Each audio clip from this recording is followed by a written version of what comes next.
மாண்புமிகு பேரவைத் தலைவர் அவர்களே, IPC 1860, CPC 1973, Indian evidence act 1872 இந்த 3 குற்றவியல் வழக்குகளுக்கு பதிலாக ஒன்றிய பாஜக அரசு டிசம்பர் 2023 எதிர்க்கட்சி நாடாளுமன்ற உறுப்பினர்களை எல்லாம் இடைநீக்கம் செய்துவிட்டு எந்த விதமான விவாதமும் இல்லாமல் பாரதிய நியாயா சாஹிதா, பாரதிய நகரிகா சங்கரா சாஹிஸ்தா, பாரதிய சாக்ஷிய அதிநயம் இப்படி 3 புதிய குற்றவியல் சட்டங்களை ஏற்றி இருக்கின்றது. இந்த குற்றவியல் சட்டங்களை பற்றி நம்முடைய மாண்புமிகு முதலமைச்சர் அவர்கள் உள்துறை அமைச்சருக்கு கடிதமும் எழுதியிருக்கிறார்கள். இந்த குற்றவியல் சட்டங்கள் ஏற்றும் போது அது அரசமைப்பு சட்டத்தினுடைய ஒத்திசை பட்டியலிலே இருக்கின்றது. நாடாளுமன்றத்திலையும் அவங்க இது சம்பந்தமான விவாதம் நடத்தவில்லை, பொது மாநிலங்களுக்கும் கலந்து ஆலோசனை செய்யவில்லை. சரி, நாடாளுமன்றத்தில் உள்துறை அமைச்சகத்தினுடைய சப்கமிட்டி இந்த 3 சட்டங்களை பற்றி என்ன சொல்கிறது என்றால், இது வெறும் என்னுடைய வார்த்தைகள் அல்ல, கட் அண்ட் பேஸ்ட் என்று சொல்கிறது.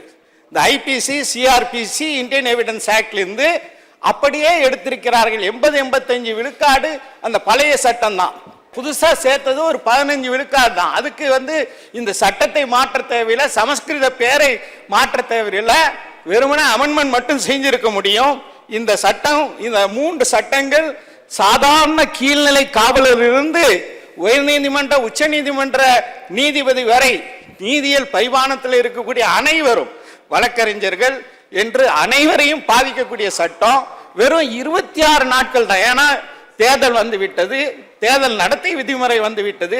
இதை பற்றி எந்த விவாதமும் இல்லாம ஜூலை 1ஆம் தேதி இது அமலுக்கு வரும் என்று சொல்லும் போது இது மிகப்பெரிய ஒரு குழப்பத்தை ஏற்படுத்தும்.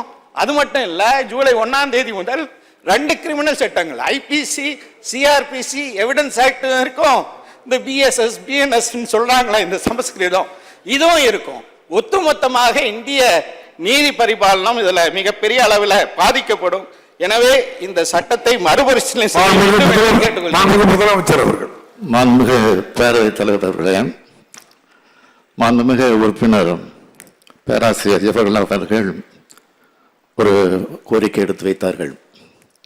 நாடு முழுவதும் அமலில் உள்ள இந்திய தண்டனை சட்டம், குற்றவியல் நடைமுறை சட்டம் மற்றும் இந்திய சாட்சிய சட்டம் ஆகியவற்றுக்கு மாற்றாக ஜூலை 1ஆம் தேதி முதல் அமலாக்கப்பட உள்ள புதிய சட்டங்கள் மீது உறுதிப்பாடு, புரிந்துணர்தல் ஏற்பட கால அவகாசம் தேவை என்பது உண்மைதான்.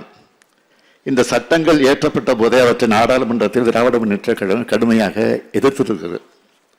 அது மட்டுமல்ல, அவரே குறிப்பிட்டார், ஒன்றிய உள்துறை அமைச்சருக்கு நானே விரிவான கடிதம் எழுதி புதிய குற்றவியல் சட்டங்களின் செயலாக்கத்தை தள்ளி வைத்து மாநிலங்களுடன் முறையான ஆலோசனை நடத்திட வேண்டும் என்று கோரிக்கை வைத்துள்ளேன். எனினும் நாடு முழுவதும் சட்டங்கள் வரும் 1/7/2024 முதல் நடைமுறைப்படுத்துவதோடு சிசிடிஎன்எஸ் மென்பொருளும் அதற்கேற்றவாறு மாற்றம் செய்யப்பட உள்ளது.